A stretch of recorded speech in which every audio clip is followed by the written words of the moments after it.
It's so much easier when you just accept that. That's right. Get up and leave. Don't worry about it. It's a challenge in these things. Just how many people can try to talk at once. This is optional, right? And it's like you. Last time we did one, I was like, okay. Hi guys, welcome. Start at the bottom. Hi, welcome to our nice teacher enrichment opportunity today using art in the social studies. I'm coming to you from Konnichiwa. the studio here at the North Konnichiwa. Carolina School of Science and Mathematics. And I just wanted to take a few minutes to do some introductions as some more folks are filtering in. So I'll start with myself. My name is Meredith Murphy. Sorry. My name is Meredith Murphy, and I'm a teacher here in our humanities department. But I strictly call myself a social studies educator and mostly stick to teaching American history. But taught in the traditional public schools in the past. I was a member of the social studies department at Athens Drive High School in the Wake County school system for a few years. So I've got some experience with all those good standard courses of study in the social studies curricula that you guys are dealing with. So at this point, I'd just like to hear from each of our sites and get an understanding of who's with me today and what courses we're teaching this year. So who'd like to start? Boone Arthur's Chatham County art teacher, high school.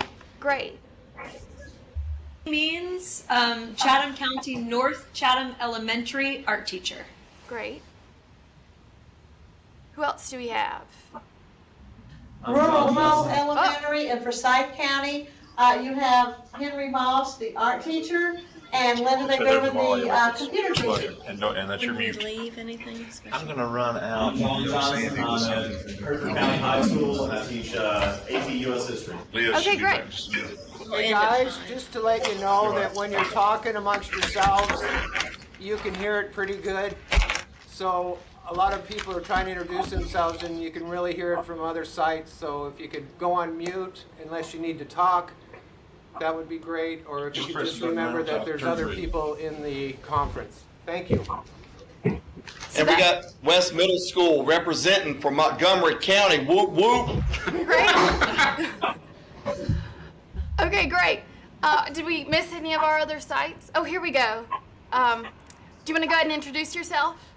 Hi, I'm Brenda Whiteman. I'm with DPI. I'm in arts education, and I work with the A+ Schools program, which is works with arts education and arts integration. And I'm sitting here at the North Carolina School of Science and Math. Right. So Brenda's right upstairs from me in the studio directly above. All right, so it looks like we've got a fun group, an interdisciplinary group, since it sounds like we've got art teachers as well as social studies teachers in the house. So it looks like we should be able to have a little fun today. So if we could go ahead and pull up the PowerPoint presentation, we'll start there. So I just want to talk a little bit about the readings that you did to prepare for the session today and sort of go through what each of those authors was discussing in terms of what art history is and how we can use it in the social studies classroom and maybe even why we are intimidated by it or don't use it to start with. So I really liked the first reading that you had on cue, What is Art History, was the title. And it gave us a really good opportunity to take a look at this discipline. It's a discipline that we might not have a lot of familiarity with because for social studies teachers, maybe you took an art history class in college as part of your general education credits. Art history and art appreciation sometimes ends up being really put down a notch in art education because studio art is the focus very often. So we kind of need to look at this and say, what the heck is it? And our first article, which was by a guy named Bradford Collins, gave this quotation, which I found really, really appealing. Implicit in the enterprise of art history, as it is in all branches of the humanities, is the assumption that human activities are not only purposive, but amenable to understanding. So if we think of art in this sense, then what art helps us do as historians is figure out, hey, what's going on? What are these people all about? What are their values? Now let's talk about this question of art. If you're an artist, if you're an art historian, you're dealing with the notion of what kinds of art do we value? Do we value the stuff that you can get at a tag sale, at a garage sale, that you can buy, at Marshall's to hang on your wall and look pretty? Or do we value the things that have real aesthetic appeal, that are demonstrative of great movements in the history of art? Or do we value different things? And for art historians, we can say that art is not self-contained. It's a form of language, a means of communicating meaning through objectification, and that's what we saw in that What is Art History article that we read in preparation. This is a little small on the screen, but I'll run you through it. When we think of art as social studies teachers, we can be a little bit more flexible than maybe art teachers who are interested in teaching the means by which we create art, things that have aesthetic appeal or aesthetic significance. We can look at it a little bit differently. So I'm bringing in the definition of material culture by a Yale art historian named Jules Brown, who says that material culture is the study through artifacts of the beliefs, values, ideas, attitudes, and assumptions of a particular community or society at any given time. And so these objects of material culture can include what we would normally think of as art, like paintings, sculpture, photography, plus a lot more. So representations of diversions, that could be books, that could be toys, that could be theater or any other forms of entertainment. It could be adornment, so jewelry and clothing and anything else we deem to be decorative. Modifications of the landscape include buildings, include landscape architecture. Applied arts are, the stuff we have in our house, furniture, containers, vessels, right? Like your Tiffany lamp, if you're lucky enough to have one of those at home. And devices as well, so machines, vehicles, scientific instruments, musical instruments, any of these things can be art for our purposes, because what we're really using art for is a little bit different in the social studies. One of the readings that you looked at, the second reading called Art in the Social Studies, talked about why teachers don't often use art in the social studies. And one of them I really found to be interesting. They found a work that said art is ghettoized in textbooks, fenced off by black lines from the serious people and serious concerns of the age. And I want you to think about your textbooks that you use in your classes. Access to the readings he's talking about? Is art in your textbooks, is it ghettoized? Is it fenced off from the things that you ask your students to take seriously? Is it in the little bit black boxes that are meant to be decorative, meant to be illustrative of what's going on? And is it not something you deal with specifically? Then textbooks are part of the problem as to why we don't use art in the social studies classroom. Another thing that these authors brought up was maybe teachers don't really know how to use art. Maybe they don't feel comfortable with interpreting art. Maybe they don't feel comfortable with the terms that we need to use when we talk about art. And so a teacher's understanding and a teacher's skills factor in, as well as maybe a level of intimidation, because sometimes we go to art museums and we just don't get it. And we're like, why does this matter? And we're not sure that we feel comfortable talking about it as teachers to our students. The other thing is that talking about art, analyzing art, takes some skill on the part of students, and teaching those skills to students when you don't feel really comfortable with them yourself can be a little bit intimidating. The other point that these authors brought up in art in the social studies was the notion that social science has become a bigger part of the social studies, and so there's a greater emphasis on data and a little bit less emphasis on the humanities, especially as we think about what happens with standardized testing. And so these are all reasons why we might not often use art in the social studies. But I have some good news for you, okay? Our article, Art in the Social Studies, said teachers do not use art because they do not know how, and they do not know how because they do not use it. But they also brought out some good news in one of our other articles. The art historian specializes in intelligent speculation. So how many of you feel like you're up to intelligent speculation? That does not sound hard, right? Show of hands. I can intelligently speculate. So that means that art analysis doesn't have to be intimidating. It means that art analysis is really just using what you know about history, about the context in which the art was made, to give it greater meaning. And I think we can all feel really comfortable with that notion. There are two processes of art history as identified in our first reading, What is Art History? There's visual analysis and there's contextual analysis. Visual analysis is just straight up, what's going on in this image? What's going on with this object? What is depicted? Okay? One thing that we sometimes forget to think about when we're doing visual analysis is the relationship between the subject and the audience. So that's an important factor that we always need to consider.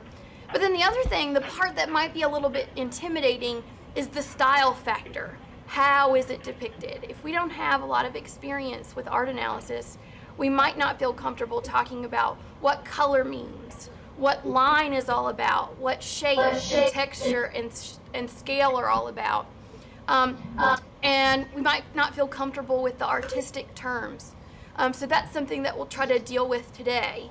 And maybe get you even comfortable with the idea that using the right terms is not always the most important thing for the purpose of the social studies classroom. The contextual analysis part is the easy stuff for us historians, for us social studies teachers, because we are all about circumstances. That's what we know, that's the content that we understand.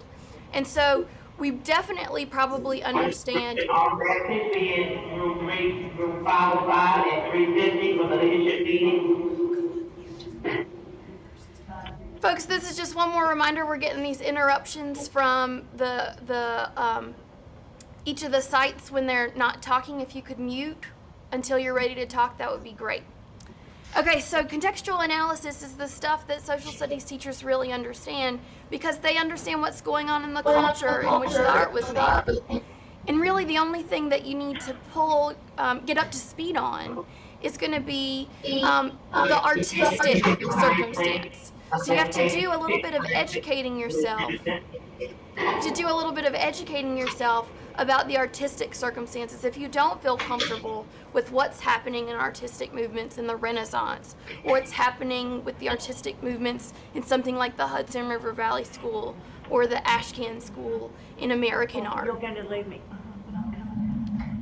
Okay, so I recognize this is a little bit small, but I'll read through it for you. Both of these quotations are from the first reading that we read, What is Art History by Bradford Collins. So I've written, so if social studies teachers wish to become art historians for their students, they must reflect upon and speculate about the possible meanings revealed in the interspace between theory and practice, stated purpose and apparent meaning, tradition and the individual work of art. Okay, so again, that's really all about being an intelligent speculator. So that means we can definitely handle it. We all agreed we can be intelligent speculators.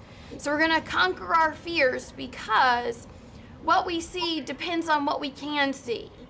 So a lot of people criticize art history because they say it's subjective. But for most of us, this shouldn't matter because the impossibility of achieving a truly objective, definitive reading of the past, of ever escaping our own present, shouldn't be bothersome. For whom is history for? Certainly not the dead. History, we understand, is the living past. That is the past in the present tense. So those were all from Bradford Collins in his argument about why art history is important and why art history should be accessible to everyone. The benefits were outlined in a couple of the other articles that you looked at in preparation for the course. or for the enrichment. So there were two that really covered this very well.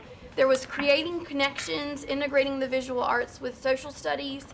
That was put out by National Council for the Social Studies last year. And then there was this other one on exploring the role of music in secondary English and history classrooms that came out also last year. And these did a great job of talking about why it's really beneficial to bring art into the core curriculum classroom. So one benefit is for English language learners. So if you've got students who aren't really comfortable with responding to assignments with writing, then they might be much more comfortable expressing themselves in visual terms, and they might experience greater success if there's a mixture of art expressions in what they're doing. The other thing is that it creates great opportunities for drawing in relevance to student lives. So there were a couple of examples from creating connections and from exploring the role of music. One of the ones I found to be really interesting was from exploring the role of music, where the literature teacher asked students to build soundtracks for the novels that they were reading in class. And because students really identify with music, particularly high school students are really into music and feel like modern day popular music really expresses what they're feeling, then this is a way where they can feel really invested in and related to what they're learning, even if they're reading something that seems kind of stuffy and old in their literature classes. But there were other great examples, including examples of usages in the elementary classroom in creating connections, integrating the visual arts with social studies. So the teachers who wrote this article used art, mixed media art, to get students thinking about their family's migration history and whether or not their family had moved around the country, whether or not their ancestors had immigrated from another country, and then they were able to use art applications to express that. And then they set it up as a gallery show and had other students critique the work. So they were really interacting with both social studies concepts, because these were geographic concepts, and artistic concepts. And so these authors really liked that because it gave art and the social studies co-equal status in the classroom. The other thing is engagement. So one of the biggest benefits I've had on a personal level with including art, both visual and musical art, in my classroom has been engagement.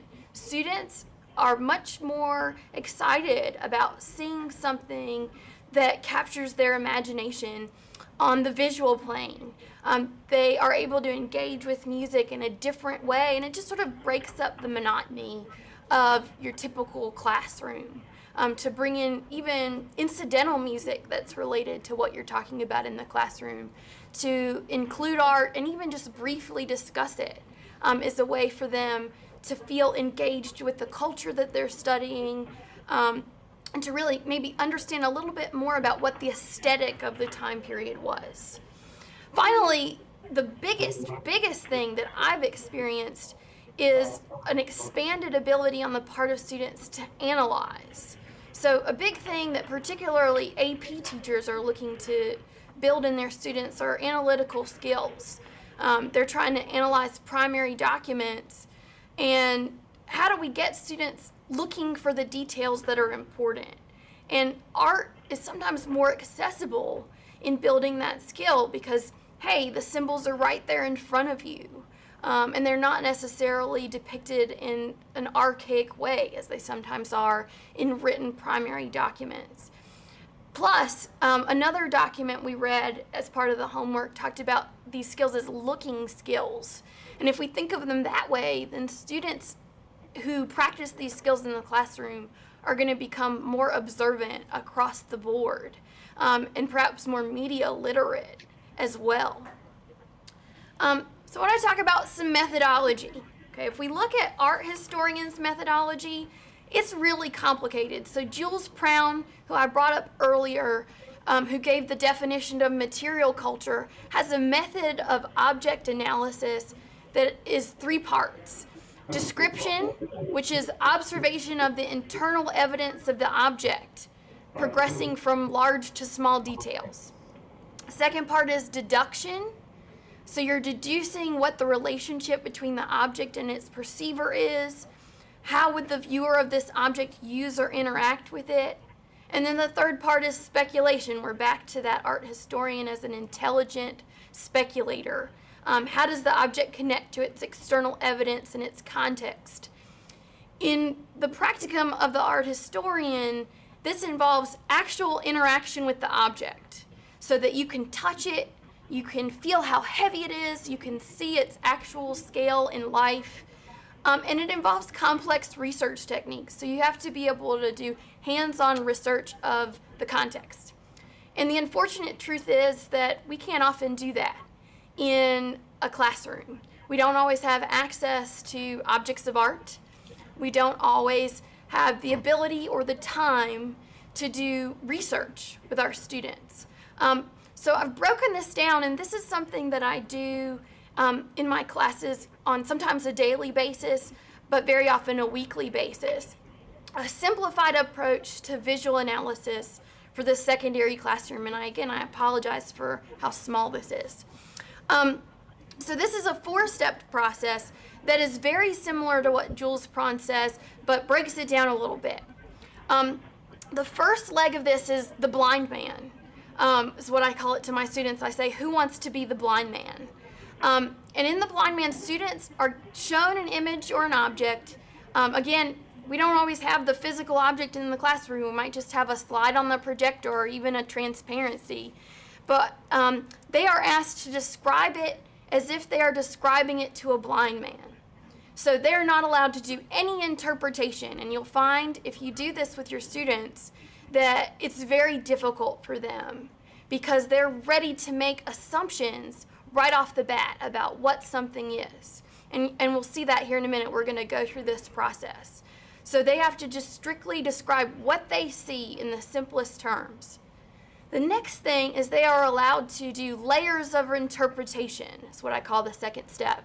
Students are allowed to interpret individual symbols. So they're not allowed to say, okay, this is what I think the whole thing means. They're allowed to interpret individual symbols, and they must explain to their peers and to me how and why they've come to those conclusions about what those symbols are.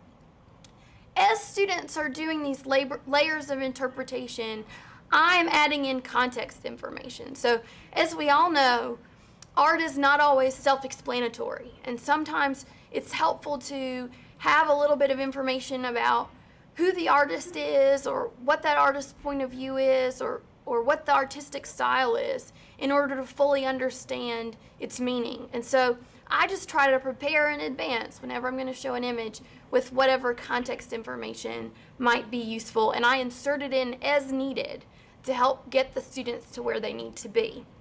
The final step is that final level of interpretation where students use all of the information that we've discussed together to identify what the larger meaning of the image or object is and its overall significance within the historical unit that we're discussing in class.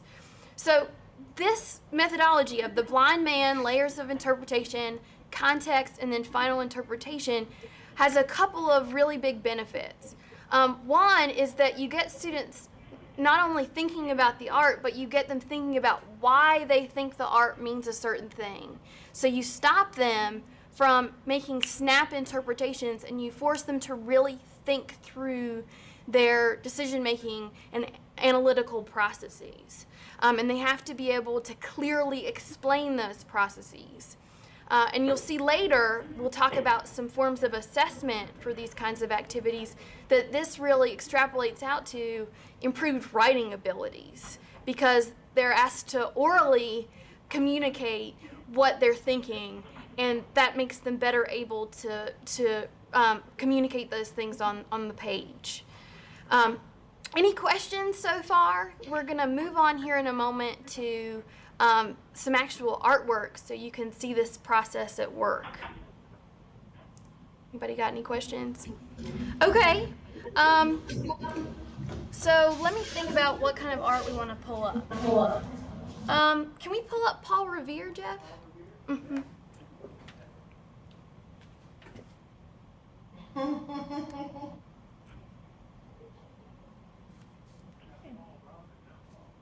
Revere, it's by John Singleton Copley. That's okay.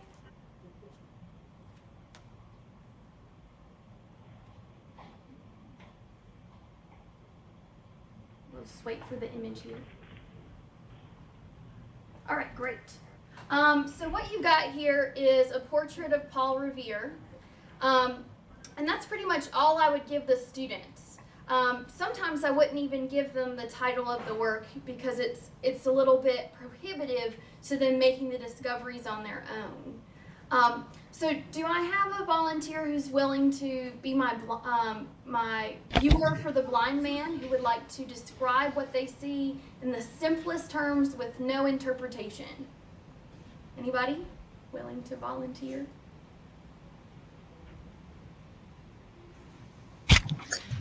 We can't actually see the artwork. It's You can't see in it? the White guy in top a left white of the shirt. screen. Okay. Is there a reason? With no Hold the hat. silver picture. Okay, so we have a male in a white shirt. What else? A silver piece. It looks to be metal. He's holding something silver in his hand. He's at a shiny desk with a pencil on it. He's sitting at a tabletop. It's very shiny, and there are some implements on the table.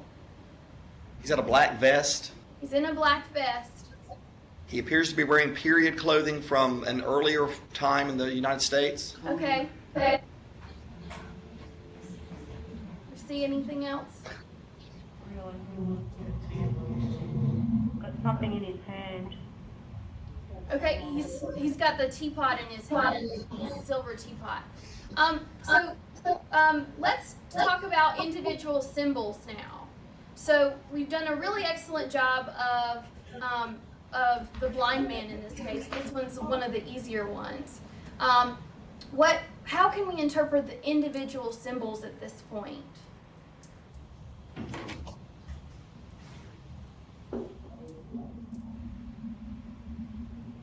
This seems to be very realistic and not symbolistic. It's more just showing exactly what somebody looked like a photograph. Okay, good. So this is a portrait, and this would be a moment where I would bring in some context information that students might not really think about. When someone has a portrait made, who's in control of the content of the portrait? Is it the artist, or is it the person who has commissioned the portrait?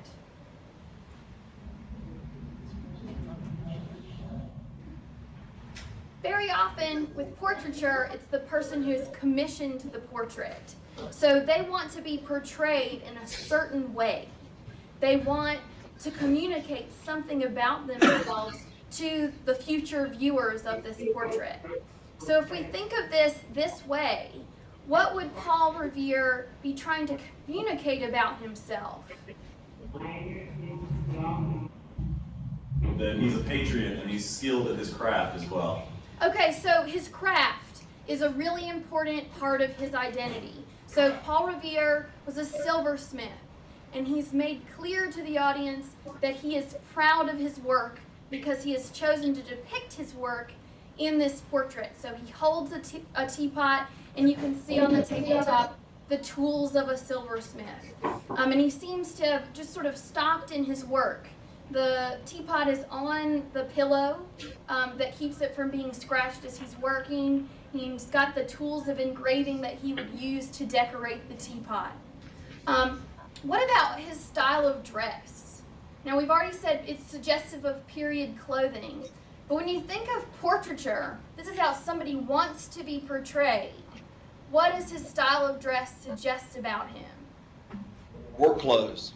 He's wearing his work clothes. Okay, Jeff, can we bring up the other John Singleton Copley? It's Sir William Pepperell and his family. Yeah, so this is actually a work that's great. It is a huge family portrait that's actually housed at the North Carolina Museum of Art that is by the same artist as Paul Revere's portrait, John Singleton Copley, who was an American portrait artist in the Revolutionary period. So this family has chosen to be portrayed in a certain way, right? And I want you to look at Ms. this. Weaver, you have a call on line 1. Ms. Weaver, you have a call on line 1. I want you to look at this in contrast with the Paul Revere portrait. What choices has this family made that are very different from Paul Revere's choices?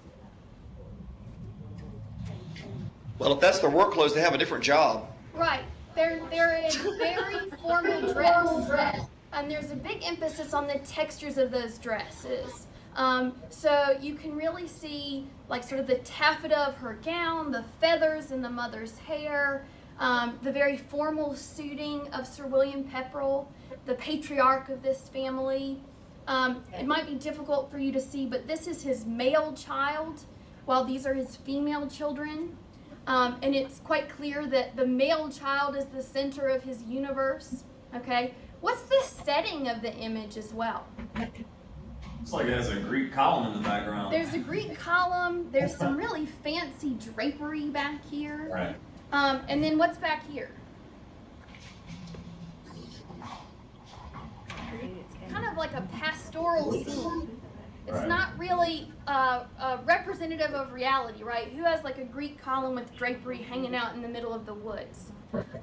Nobody has that. But it's suggestive of what the commissioner of the portrait wants to portray, which is, hey, I've got land, and I've got wealth and social status, right? What's really interesting about this image is that it's an elaborate farce. Sir William Pepperell was a loyalist who fled the American colonies during the Revolution. All of his property was confiscated, and so he'd lost all of his wealth. He asked Copley to make this portrait of his family while he's in Britain, hiding from the Revolution, to portray sort of everything that he's lost, including his wife, who by the time this portrait is made is dead due to illness. So really important thing to discuss with your students is the motivation behind the commissioning of a portrait like this. Okay, can we flip back to the portrait of Paul Revere? So now, look at this with fresh eyes. What's really different about Paul Revere's choices? How does he want to be depicted? What does he value? Simplicity. Simplicity. He's not in the fancy clothing, right? He's in the clothing that he works in. So he's showing pride not in social status, not in wealth, but in hard work, right?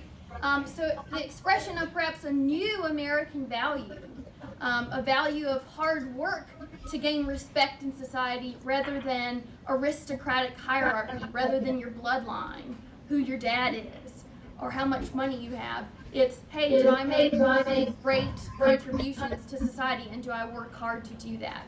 And of note is the fact that this portrait was made before Paul Revere's Midnight Ride, and before the revolution really gets going. So we're articulating those notions of American identity even before we really are Americans. Let's do another example. Can we pull up the Picasso, the Guernica?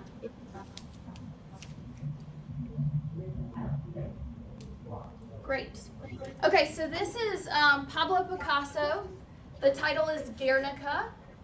Do I have some volunteers maybe to do a blind man? I'll step out of the way since this is a wide image. To do a blind man description. It looks like you might be depicting war of some sort or a battle. Okay, so let's remember that the blind man has no layers of interpretation. So really you're describing it to someone who cannot see it. It's depicted.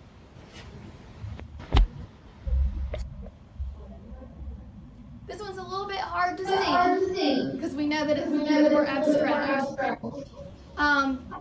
But we can see right here, what do we got? A bull. It's a bull. Okay. What about here in the center? Can you tell what that is? It's a horse. Okay. What about these people? Or these are people. Can anybody see what this lady's got going on? She's clutching a child. Right. What about this person over here? They're raising their hands in the air with their mouth open. And these are supposed to be flames. Okay. If we add in a little bit of context here that might be helpful, does anybody know anything about Guernica in 1937 when this was painted? Does anybody know where Guernica is? It's in Spain. It's in Spain. What's happening in Spain in the 1930s? The Spanish Civil War. The Spanish Civil War. Okay, so your instincts that this was depicting violence, that this was depicting war were correct. So if we now want to add in some layers of interpretation, what do we think these symbols are suggestive of? Death and destruction. The death and destruction, I heard the horror of war. So we see some really sympathetic figures here in terms of the mother clutching her baby, the person being burned alive, the terror of the animals who are experiencing all of this death and destruction. At this point, we probably need to add in some more context. Does anybody know what happened to Guernica during the Spanish Civil War? It was bombed by the fascist forces. Bombed by the fascist Francisco forces. Franco. Francisco Franco was the fascist leader who was trying to take over Spain during the Spanish Civil War. But particularly interesting about Guernica is that one of Franco's allies was Hitler. And Hitler was building the Luftwaffe, his air force, and he wanted to try it out. And so Franco gave him that opportunity, and they did massive air bombing of Guernica, which was a city full of civilians, people who had no affiliation with the war. So this does things on several levels. Okay, you could get into now the discussion of Picasso's style and how it's very different from the paintings that you might have looked at from prior periods that are a little bit more realistic in their depictions. You could get into how this communicates the fact that World War II and the lead up to it initiate a new exposure of civilians to the violence of war. Guernica is certainly a great example of all that comes after it in terms of civilian suffering. Not to be missed is certainly the Holocaust and the atomic bombing of Japan and many other examples of civilian sacrifice in World War II. So there are lots of ways you could tie this in to what you're teaching, your social studies content, to make it not just about art analysis, to have a nice pairing of the two. Let's do one more. Can we do the Esther Hernandez?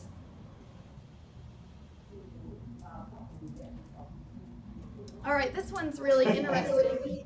So this is from the 20th century by an artist named Esther Hernandez. Who would like to do a blind man description for me?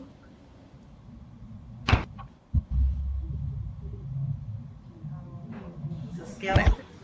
So we have a skeleton in the center. Red bonnet. Red bonnet. A skeleton with hair. A skeleton with hair. It appears to be a copy of the Sun-Made Raisin Girl. Okay, so we're adding a little bit of interpretation there, but it looks very similar to the Sun-Made Raisin box. She's holding a basket of grapes with the sun behind her, and the text reads, "Sun-Made raisins, unnaturally grown." So now let's add in some more interpretation then. So it looks very, very similar to the Sun-Made raisin box that we see in the grocery store. Why would the artist choose to do that? Be a critique. Make a point. Make a point. What could it be a critique of? The labor policies of that particular company. Okay, so maybe the labor policies of that particular company. If we add in some context at this point, let's talk about the United Farm Workers who organized starting in the 60s and 70s. Many of us are familiar with the efforts of Cesar Chavez. In particular, what kind of farm workers was Chavez trying to organize? Chicano, Hispanic? Hispanic workers who were mostly picking grapes in California. Grapes. Right. So the reference to the raisins is not necessarily specific to the Sun-Made company, but is specific to the fact that these Chicano workers were suffering under the agricultural policies of grape growers. And as we know, grapes become raisins. So the reference here is to make you think about, hey, when I buy that box of raisins, I am benefiting from the fact that these workers are treated so harshly. Particularly, there was the problem with pesticides, exposure to pesticides that were really hurting the farm workers' health. Okay, so you got several examples here. We've sort of progressed across history to see something from the American Revolutionary period, something from the 1930s, and then this is from the early 1980s. And you can see there's a wide variety of things that you can pull from and things that you can talk about. So let's see if we have some more things that we want to talk about. I want to bring up some examples that we might not think of as strictly art. So let's take a look at the propaganda poster called Enlist, Jeff. Okay, so propaganda posters are one of my favorite types of art to look at with students because they've definitely got an assertive message. So they're very accessible to students because the message is very clear. So we don't really have to do a blind man in this one because there's not a lot going on. There is a woman, she's clutching a baby. She seems to be in water because her hair is running up and her clothes are sort of flowing out as if she's in water. And in big red letters in the bottom, we have enlist, okay? If I provide you with no context information, except that this is a propaganda poster from World War I, would we be able to tie this to any historical reference?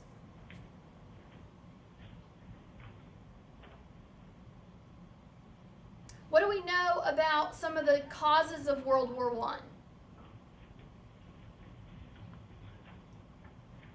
Reasons for U.S. involvement in World War I might be a trigger.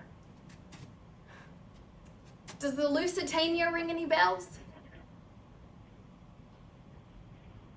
So the Lusitania was a British passenger ship that the German U-boats sunk during World War I, and American passengers were on board and lost their lives.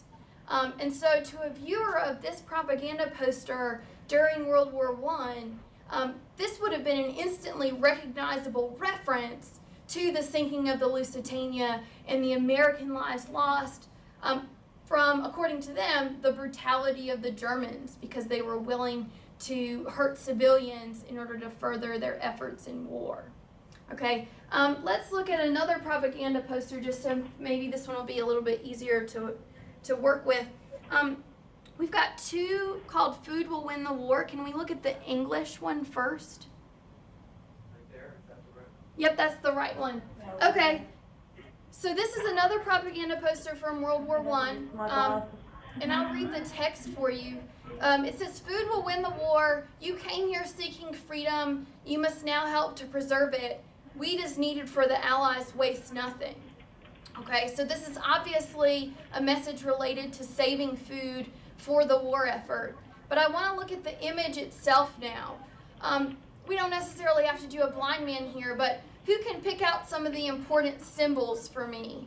What are some symbols that communicate meaning here?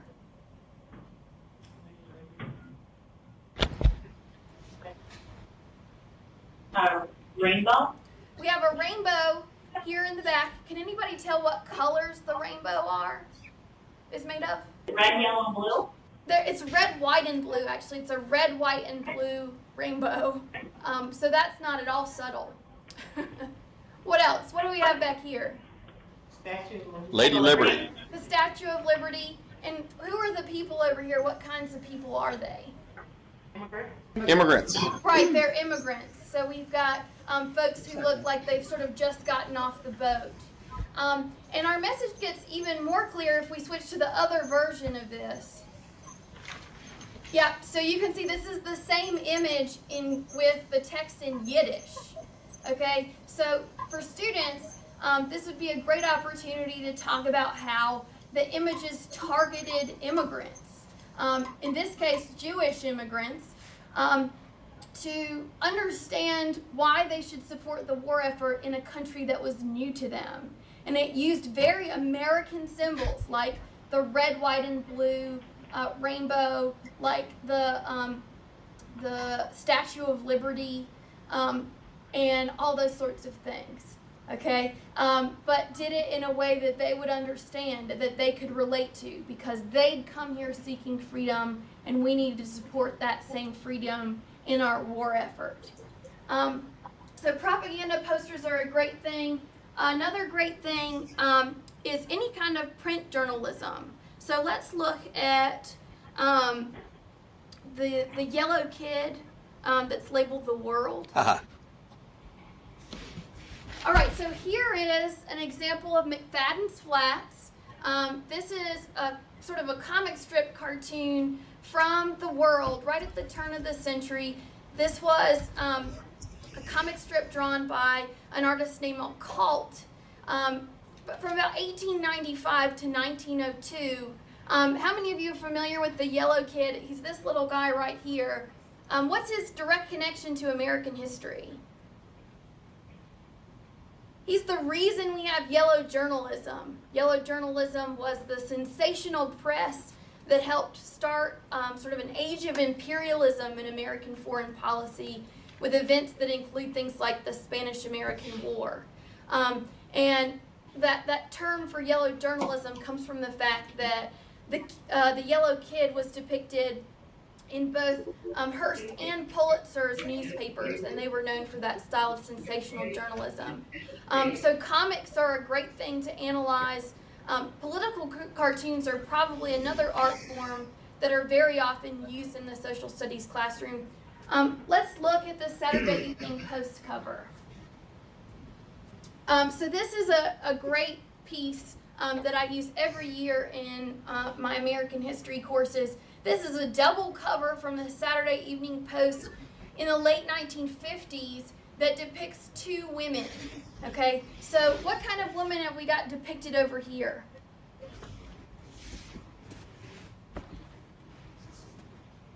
Depressed. She's a little bit depressed. She doesn't look very happy. What's she busy doing? Daydreaming of a simpler life. She's daydreaming. She's at work. She's at work, right? She's sitting at her She's at home, desk yeah. with a big pile of papers, lots of stuff going on. And she's daydreaming about being at home doing domestic things with her husband. On the other side, we have a woman who is where? She's a domestic house. Right, she is busy at home doing the dishes, a sink full of dishes and lots of things to clean up, with the baby crying in the background. And her husband is doing what? Watching TV. Watching TV. And what's she dreaming of? That's not accurate. What she's dreaming of, The American Dream. the peaceful life at the office without all of this stress. So this is a great example of the Saturday Evening Post depicting the tension that women were feeling in the late 50s and early 1960s, as increasingly women were entering the workplace and staying in the workplace, but weren't sure what they wanted. So we have things going on like the feminine mystique, and then we have denials of that. And so students who view these kinds of images, in addition to advertising, that's another great thing on which to use visual analysis, really get a sense of the cultural issues at the time that you can't really get quite as easily by just talking about them. Hey, women felt drawn to the workplace but felt bound to the home. You can say that, but it's a lot easier to depict that and to support the reality of that when you have historical documents and visual documents like this one. Okay? I want to share with you now, I'm going to go back to the PowerPoint. I want to share with you now some examples of some of the units that I do with my students. So I'll just do one of these. So this is the unit on revolutionary art that I do with my students, and we particularly talk about how art following the American Revolution really helps to construct American identity. So we're creating this new nation, and we're constantly asking ourselves, who are we? And so a big part of that question ends up looking to the revolution for those answers. So there's quite a bit of iconography related to George Washington. Here in this image you can see, this is a painting, a portrait by John Trumbull, who's probably the best known artist of the American Revolution. He is Washington's aide-de-camp. I tell students he's sort of like a military butler, and spent a lot of time with him, and so does a great deal of his portraits. Washington, someone that we talk about a great deal, because he is really deified in this period for his heroism, and that helps to help students to understand what the values of the revolution were. Can we actually pull up the Barrellet, the apotheosis of George Washington? It's like John Barrellet, B-A-R-R-A-L-E-T. Do you have that one?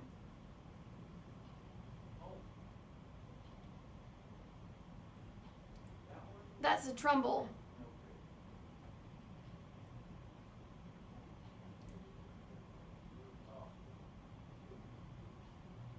No.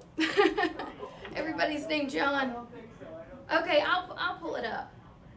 No problem.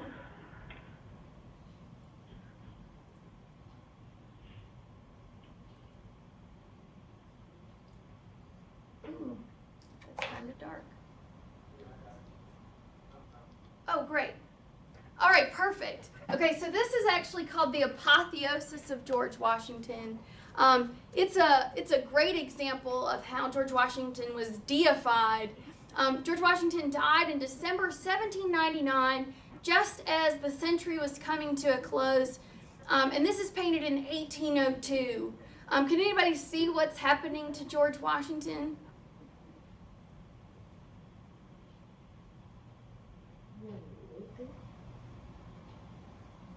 He's being lifted into heaven by angels, while Lady Columbia, sort of a representation of liberty, and a Native American weep at his feet.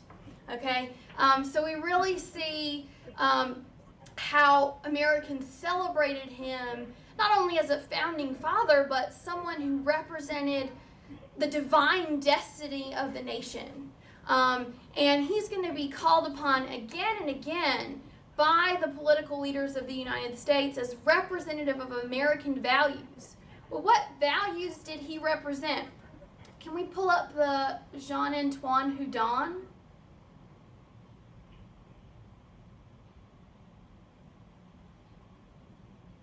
It's a statue.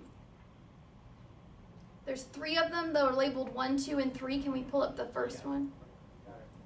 All right, great. This is a statue of George Washington that actually sits in the Capitol in Richmond, Virginia, commissioned by the Virginia State Legislature before Washington's death, that depicts something that people at the time really admired about him. Is anybody aware of the legend of Cincinnatus? Cincinnatus was a Roman general who was a farmer. And Rome had a policy by which if they were under attack, they could appoint a dictator, under the notion that a dictator would be more successful in a war because he would have complete power and he would be able to get things done. Cincinnatus accepted the dictatorship, rescued Rome from its attackers, and then turned back over that complete power and went back to his farm. And so people start calling George Washington a Cincinnatus, a modern-day Cincinnatus. And they actually create things like the Society of the Cincinnati to celebrate this. Why is George Washington Cincinnatus? Because when the revolution was over, they offered him the monarchy. They said, hey, you want to be the ruler of this new country? And he said, no, no, no, the military should be separate from the political workings of the government. And so he is celebrated this way again and again in artworks depicting him. And this is a great example. There are a bundle of rods next to Washington on this statue. Those bundle of rods are associated with the Roman fasces, F-A-S-C-E-S, which were the rods given to each one of the members of the Roman consulate. And the dictator got a bundle of all of them to represent his complete power. Well, George Washington has 13 fascists representative of the 13 colonies. But the thing that most ties him to the fascists is what's behind him. What ties him to Cincinnatus. If we could go to the third one. This is really hard to see, but the fascists and George Washington are actually resting on a plow, okay, tying him to his life as a farmer at Mount Vernon and showing that that's his foundation. So again, we see a celebration of the values of George Washington, and there are lots of great examples to show how George Washington was celebrated through works of art and how that expressed our values as Americans. Again, students often ask me, why is his coat unbuttoned in this Trumbull portrait of George Washington? And he was meant to be represented by Trumbull as a big-boned farmer. And so the unbuttoned coat emphasizes his ease. He is not standoffish, and he has a little bit of a belly because that's what farmers have. They're not lifetime military officers. And so again, a celebration of George Washington as representative of American identity. Okay, this is another great example of an expression of American identity in artwork, something that we're probably all familiar with, Washington crossing the Delaware. And this is a great moment to talk about composition. So composition is one of the things that social studies teachers find to be really intimidating because they're not sure how to talk about it. They're not sure what terms to use. But it's really, really simple. Okay, so if we just want to look at this and say, how does the artist use color? What kinds of conclusions can we draw? How does the artist use color?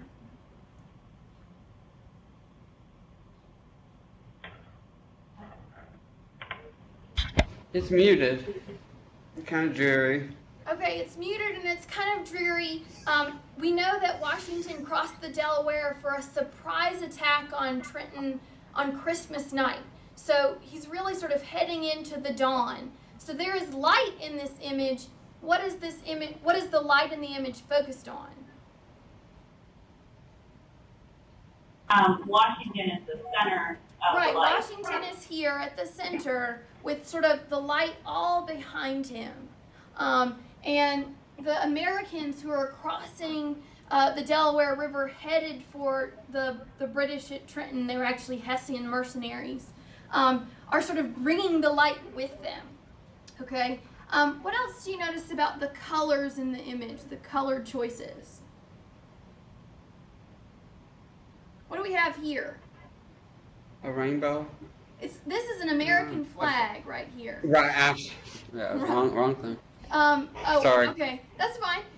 So we have an American flag, and the colors of red, white, and blue are reiterated throughout the entire image. So all of the clothing that the people are wearing in the boat are all variations on red, white, and blue. So an extreme expression of patriotism through the colored choices. Okay, so we have successfully at this point talked about everything we really need as social studies teachers in terms of an understanding of the usage of color and the usage of light in this image. Let's talk about line.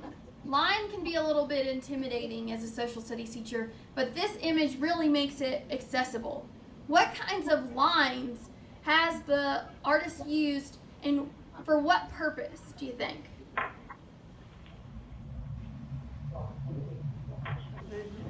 You see several representations of straight lines in this image. So the oars here, okay, and the flag here, okay. What purpose might these lines serve? When you look at those lines, what does your eye naturally do?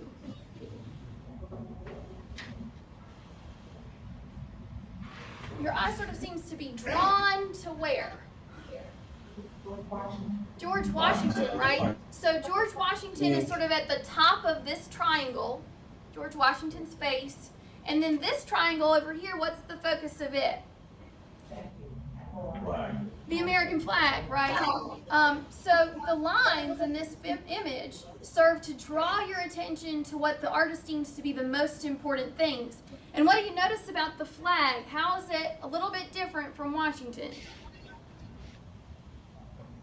What's the tallest thing in the image? The flag, right? So there's a greater emphasis on the flag and the nation rather than an individual. Okay, and we'll just flip through the rest of these, but you can see how they really have common themes about expressions of American identity. So this is an image by Edward Hicks. It's folk art. So students really get a kick out of some of the unrealistic portrayals like the floating baby and that sort of thing, the lack of realistic perspective. But does a great job of depicting the biblical principles of the Quakers. So in the background, we're meant to see William Pitt and the Quakers peaceably signing a treaty with Native Americans, while in the foreground, what is being depicted? It's actually hard to see because of our little box. Yep. So what's being depicted right here that we might find to be recognizable? It's a lion and it's a lamb. Okay. Mm-hmm. So why is that familiar? A lion and a lamb. The extremes, good and bad. Mark goes in like a lion and out like a lamb, or vice versa. That's true. It's a reference to a Bible verse that is calling for peace, where the lion lies down with the lamb. And so by having these two fields in the image, Edward Hicks is suggesting that the peace of the Quakers in their colony, Pennsylvania, is the same as the peace called for in the Bible. This is another John Trumbull image depicting the Declaration of Independence. It's a great one to show how Americans wanted to depict themselves as practicing democracy. The Copley we have already seen, Sir William Pepperell and his family, and we directly contrasted that with Paul Revere. The American School is a great one to show Americans' love of learning. But Charles Willson Peale is another really good one. Charles Willson Peale was an artist in Philadelphia who was also a scientist and a taxidermist. And he chooses to depict himself in a very, very pointed way. So this one has so many symbols, it's great to go through with students. So you have Charles Willson Peale, the artist himself, standing in the center, lifting a curtain and beckoning viewers into his museum. On the bottom side of the image, we have displays of American animals who are depicted in their own environments. And these are all animals that Peale would have killed and then preserved using his taxidermy techniques. Just like in the Paul Revere image, on the table we have a painter's palette, and on the ground we have various tools of taxidermy. Along the top, the gold framed pictures all depict important American figures. And in the background we have people visiting the museum. Behind the curtain, I know it's hard for you guys to see, but there's actually a standing fossil of a mastodon. That mastodon was found in the United States after the Revolution, and Charles Willson Peale actually pulled it out of the ground and brought it for his museum. And all of these symbols are meant to show that America is just as good, if not better than Europe, because America has history in the form of a mastodon. It has great civic founders, right, in the form of all of these portraits. It's got scientific knowledge, because all of these animals have been carefully classified and preserved. And it's got citizens in the form of these museum visitors who are interested in educating themselves and bettering themselves. And the artwork itself shows that there are those with artistic talents as well. And so this is usually the image that we end with to show sort of the ultimate depiction of American identity through art. This is a great way to really show those cultural understandings of a time period that are sometimes hard to depict in our instructional units, because it's good enough to say sometimes, well, James Fenimore Cooper was writing novels in the Romantic style that celebrated nature, but if you tie that in with the artworks that did the same thing, it's going to be a lot easier to make all of those really important connections. We've really built a lot of notions and concepts about how we might use art in our social studies classrooms, and how we might help social studies teachers to better understand how to use art. At this point, I want to share some resources with you. We're actually going to turn on the document camera here so you can see some of the things that I have used in the past. Because one of the more intimidating things can sometimes be trying to figure out, where do I get all of this stuff? I actually, when I taught world history in a traditional public high school, had an artwork of the day as my bell ringer. And I would bring in, I actually didn't have a projector or anything like that. I would just roll in the overhead projector and throw up a transparency. And these transparencies, at the time at least, were coming along with every textbook. So here is a great image of Napoleon crossing the Alps that really depicts how he was seen by the French as a great hero. Here is an image of the Lindau Gospels. And I would literally just start the day. Students knew to come in and look at the screen and look at the work of art, and they knew that they were supposed to look for what the image portrayed, and then they were supposed to make predictions about how we would be able to tie this in with the unit that we were discussing that day. So for instance, this is the Lindau Gospels. It's from 870. So right in the Middle Ages, and of course depicts the cover of an illuminated text, right? The Bible, essentially. And I asked students, what materials are used? And you can see the really rich gold filigree, all of the precious gems. So all of these white things are pearls. We've got sapphires and emeralds and rubies. And so this leads us to the natural question, well, why would they invest so much money, so many precious materials in the cover of a book? Why would they make that choice? And of course it shows that for this society, religion was the most important thing, okay? And that's just a way to really quickly incorporate art into your daily classroom routine. My students knew, okay, it's time for daily artwork, and it's gonna be time for us to just think about how these objects, these artifacts, suggest something about the society that we're studying. And it was as simple as that. We could whip this off and go right into talking about whatever content that we needed to discuss that day. But we'd started the day by thinking about what that culture's values were using their works of art. Okay, so these transparencies are really easy to come by. I don't know if they even make these anymore. I'm totally beholden to my digital projector now. But these used to come along with every textbook. I think now textbook publishers are offering, CDs or websites that offer these same kinds of ancillary materials.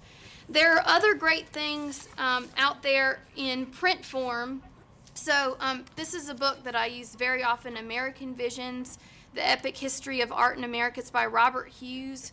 And there's actually an accompanying PBS special that goes along with this that has great stuff in it, and it's in most school libraries as part of the PBS collection. And what it does is it gives you all the stuff you might not be familiar with. So you get the artworks, and then you get an explanation of these artworks in case you're not sure. And this is a great one. You know, when I was doing world history and I was having to come up with an artwork for every day that I taught, very often I would turn to books like this one, or turn to an art history textbook like this one and just open it up and say, hey, what is in here that I can use? And this would give me the ideas that I might not necessarily have on my own. I have a couple other things to share. These I just actually picked up like at the clearance rack at Barnes & Noble. This one and this one at a yard sale.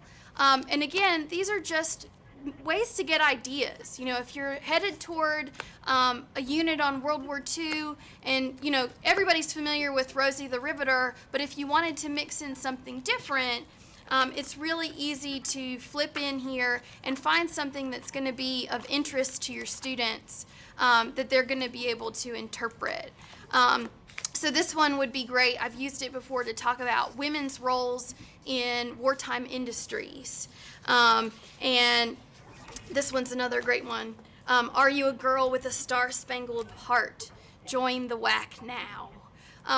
Again, to talk about women's roles in the war effort and how that might have led them to enter into the workplace in the 1950s. The same goes with the Treasury of the Saturday Evening Post. You know, I just have these books on my shelves and use them to cull ideas so that I can have artwork incorporated into my classroom lessons on a daily basis. So let's head back over to the computer now. I want to share some online resources with you and some other ideas. So we haven't really gotten a chance to talk about music. And music really has some natural places in the history classroom.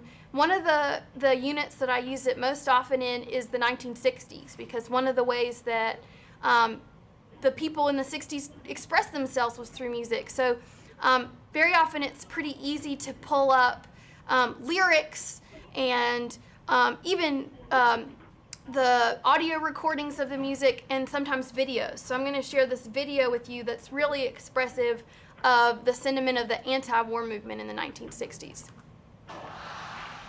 This is Country Joe and the Fish. Well, come on, all of you big strong men. Uncle Sam needs your help again. Got himself in a terrible jam way down yonder in Vietnam. Put down your books and pick up a gun. We're gonna have a whole lot of fun. And it's 1, 2, 3. What are we fighting for? Don't ask me, I don't give a damn. The next stop is Vietnam. And it's 5, 6, 7. Open up the pearly gates. Please write something Well, ain't no time to wonder why. Woo, all gonna die.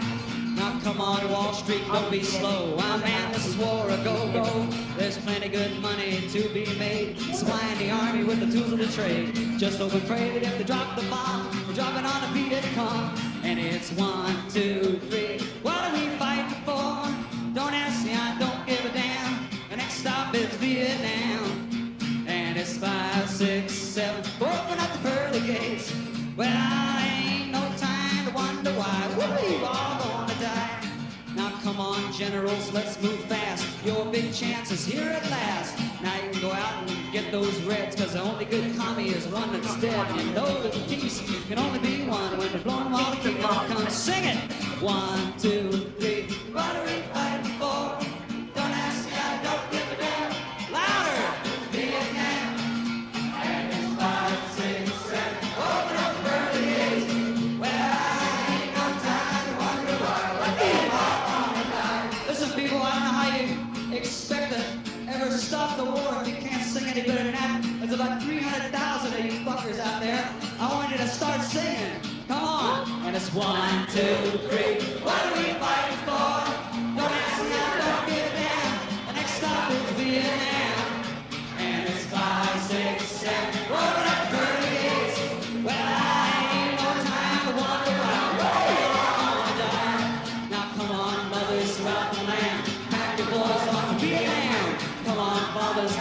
hit. The second sun's off before it's too late. Be the first one on your block and welcome home in the box. All right. 1, 2, 3. What are we fighting for? Don't ask me, I don't give a damn. The next stop is Vietnam. And it's 5, 6, 7. Whatever it is. Well, I ain't no time. Wonder why. We'll be all dark. Ladies and gentlemen,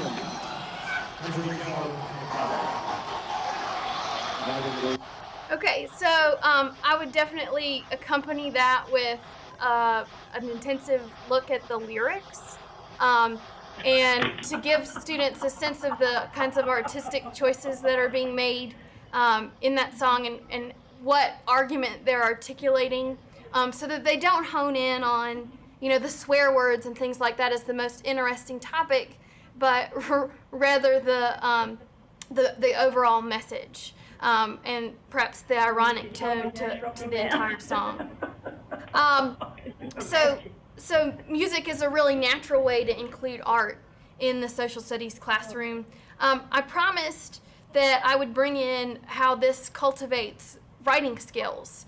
So I want to share an example. I took my students to the art museum in October, the North Carolina Art Museum in Raleigh. Not everybody gets that opportunity, but this was the assignment that came out of that. So students were asked to formulate a thesis in response to the prompt, and they were asked to write 2 paragraphs using specific details from the images to defend their thesis statement, to defend their argument. And we gave them choices. So we took them around the museum and showed them 8 paintings, and they chose a prompt that compared 2 of those works. So this one was a comparison of a portrait of Benjamin Franklin with a portrait of a sailor called Sea Dog by Andrew Wyeth, that asks the students to compare how these artists depict American identity, and how perhaps these painters are celebrating the same aspects of American identity even though they're working 200 years apart. This is another prompt that compared landscape paintings. Again, these are all paintings that are in the collection at the North Carolina Museum of Art. So one painting on the left, this one, is from the Hudson River Valley School of Art. And then the other one is from the mid-20th century by Thomas Hart Benton. So they're both landscapes, but they depict man's place in nature in a very different way. So students had to, again, formulate a thesis statement arguing how attitudes about man's place in nature had changed as demonstrated by these paintings. This is an example with sculpture. So again, these 2 sculptures are at the North Carolina Museum of Art. One is The Puritan by Augustus Saint Gaudens, and one is a statue of Henry Clay by Thomas Ball. And they were asked to compare what each statue suggests about American values at the time of the Puritans, and then during the antebellum era. And then the final choice were, the museum happened to have 2 paintings portraying Harriet Tubman. So one by Aaron Douglas, who's an African-American artist during the Harlem Renaissance, and one on the right by Jacob Lawrence, who's painting in the 1970s. And they were asked to discuss how the artist portrayed Tubman and how the works call for African-American inclusion in American identity. And, you know, that's something that AP teachers are particularly trying to do. They're trying to get students looking at the details of documents, very often written documents, to make a claim. Well, just as I said before, it can sometimes be easier to pull details from an image. And so asking students to do art analysis and then write about it is one way to get them thinking about how to express what things mean, and how they arrived at their conclusions. It's a sometimes more accessible way, because sometimes images are more accessible than the written word to many students.